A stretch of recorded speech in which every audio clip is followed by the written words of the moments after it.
আসসালামু আলাইকুম ভিউয়ার্স, কেমন আছেন সবাই? আশা করি ভালো আছেন।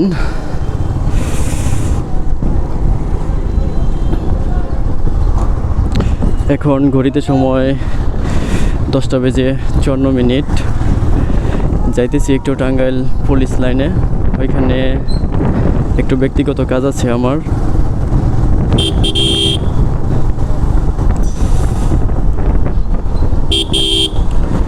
অনেকদিন ধরে টাঙ্গাইল যাওয়া হয় না খুব একটা, বিশেষ করে পুলিশ লাইনে। যদিও টাঙ্গাইল যাই সেটাও শহরের ভিতরে এই কাজগুলো শেষ করে তারপর চলে আসি পুলিশ লাইনে। খুব কম যাওয়া হয়, কিন্তু আমি থাকি একটা থানায়। রাস্তায় চলাচলে সিএনজি দেখে আমার প্রচণ্ড ভয় করে। এরা ডানে বামে দেখবে না, পিছনে কি আছে না দেখে ডানে বামে ঢুকিয়ে দিবে। কয়েকটা দিন ধরে মনটা খুব একটা বেশি ভালো নেই। টাঙ্গাইল জেলায় মোটামুটি 4 বছরের মতো চাকরি করলাম। অনেক লোকজনের সাথেই পরিচয় হয়েছে, অনেকের সাথে সুসম্পর্ক। তো টাঙ্গাইল জেলাকে চলে যেতে হবে। আমার রিসেন্টলি ঢাকায় বদলি হয়েছে, আমার সেখানে চলে যেতে হবে। তো নতুন জায়গা, নতুন কর্মস্থলে প্রথমত একটু খারাপ লাগবে, এটাই স্বাভাবিক। কিছুদিন গেলেই ঠিক হয়ে যাবে, এটা কোনো সমস্যা নেই।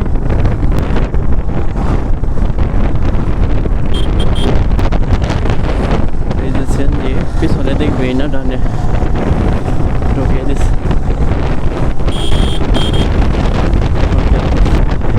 আজকে শীতের দিন হলেও বাইক চালিয়ে একটু মজা পাইতেছি, কারণ রোদ উঠছে, পর্যাপ্ত পরিমাণে রোদ উঠছে, যার কারণে সম্ভবত সামনে একটা অ্যাক্সিডেন্ট। এখন দেরি করার মতো সময় আমার কাছে নাই। অ্যাক্সিডেন্ট হয়েছে তো হয়েছে। গাড়িটা দেখে মনে হইতেছে জরুরি পল্লী বিদ্যুৎ অফিসের লোকজনের হয়তো বা হবে। যাই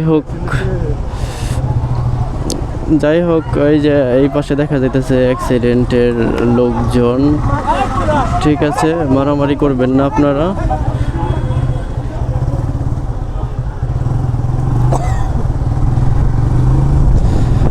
ওইখানে আর দেরি নাই করলাম, কারণ এমনিতেই আমাদের সময় সংকট।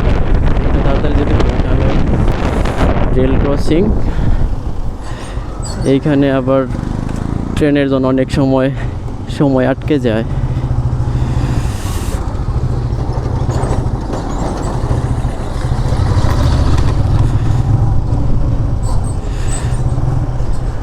এই ট্রেন লাইনের রাস্তাটা ঢাকা হতে উত্তরবঙ্গের একমাত্র রাস্তা।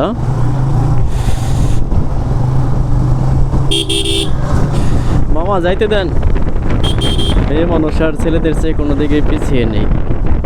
আপনারা কি সুন্দর স্কুটি চালিয়ে যাইতেছে। চৌরাস্তা, এই দিক থেকেও ভ্যান আসতেছে, ওই দিক থেকে অটো আসতেছে। তো আর এটা তো মেন রাস্তায়, হুট করে সাইডে থেকে একটা গাড়ি ঢুকে দিলেই তো বিশেষ করে মোটরসাইকেল কন্ট্রোলই করা যায় না।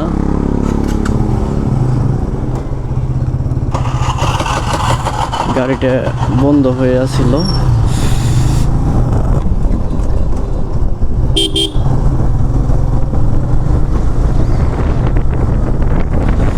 এত ছোট্ট একটা বাজার, কিন্তু রাস্তার মাঝে ভিড় দিছে দুইটা, এত বড় বড়। এর চেয়ে বড় বাজার কিন্তু কাশি, ওইখানে কিন্তু কোনো ভিড় নেই। সেমভাবে বড় দুইটা ভিড়। এইখানে ভিড় দেওয়ার ঠিক আছে, কারণ বাম পাশে প্রাইমারি স্কুল। এখানে যেহেতু ছোটো ছোটো বাচ্চারা স্কুলে যাতায়াত করে, এখানে ভিড় তো দিতেই হবে। কারণ এইখানে যদি প্রচণ্ড গতিতে গাড়ি যাতায়াত করে, তাহলে বাচ্চাদের অ্যাক্সিডেন্ট হওয়ার সম্ভাবনাটা থেকে যায়। যার কারণে এখানে ভিড় দেওয়ার যৌক্তিক কারণ আছে, আমি যেটা মনে করি। বাজারেও ভিড় দেওয়ার যৌক্তিক কারণ বলা যায়, কিন্তু তারপরও দেখেন কি অবস্থা।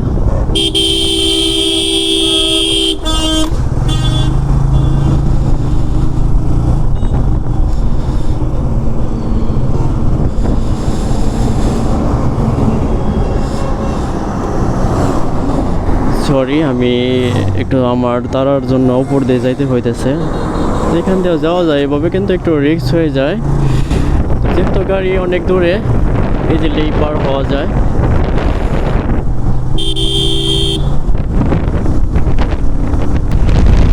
হাইওয়ে রোডটা এমন একটা রোড, এইখানে আপনার গাড়িতে অটো স্পিড বেড়ে যায়, এটা কিভাবে যে ওঠে সেটাই বুঝি না।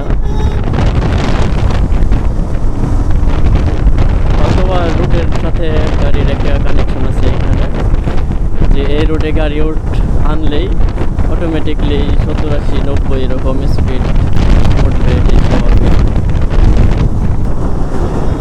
বড় গাড়িগুলো ছোট গাড়িকে পাত্তাই দেয় না, ডানে বামে এমনভাবে চাপ দিয়ে দিবে যে ছোট গাড়ি মনে হয় কোনো গাড়ি না।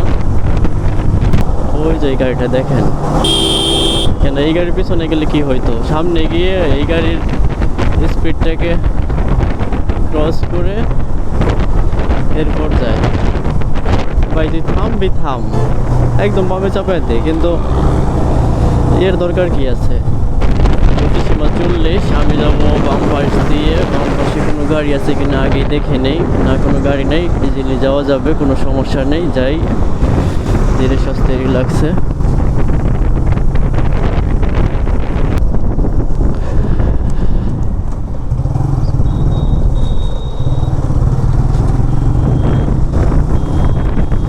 ডান পাশ দিয়ে টাঙ্গাইল হসপিটাল রোড দিয়ে বের হয়ে যায়, সোজা ডিস্ট্রিক্ট গেট দিয়ে কোর্টের দিক দিয়ে টাঙ্গাইল চলে যাব। দেখি ওই ভাইয়ের হসপিটালটা কোথায়, বাইকে হসপিটালে নাম। ভাই আপনি কোন হসপিটালে ভাই? কোন হসপিটালে আপনার? এই সদর হাসপাতালে? আচ্ছা ঠিক আছে, তাহলে তো আরো ভালো হইল। ভাই ডাক্তার দেখা হবে টাঙ্গাইল সদর হাসপাতালে। আমি তো এই দিক দিয়ে যাইতেছি, কারণ এটাই আমার সবচেয়ে সহজ রাস্তা।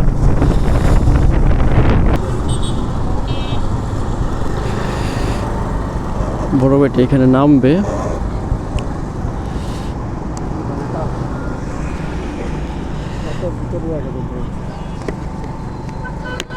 ই করেন ভাই, আপনি ফোন দিন, আমার বেশি সময় লাগবে না বুঝছেন। আমার একটু সময় লাগতে পারে। কতক্ষণ? ডাক্তার দাম তো ঘন্টা দেড় লাগবো। ও না, আমার আবার সোহেল ভাই ছুটি যাবে তো। জানগা তার সমস্যা নাই, কারণ আমার বেরো বুঝুন না। হ্যাঁ তাহলে সাবধানে আয়েন। হ্যাঁ ঠিক আছে, জানগা। আচ্ছা ভাই।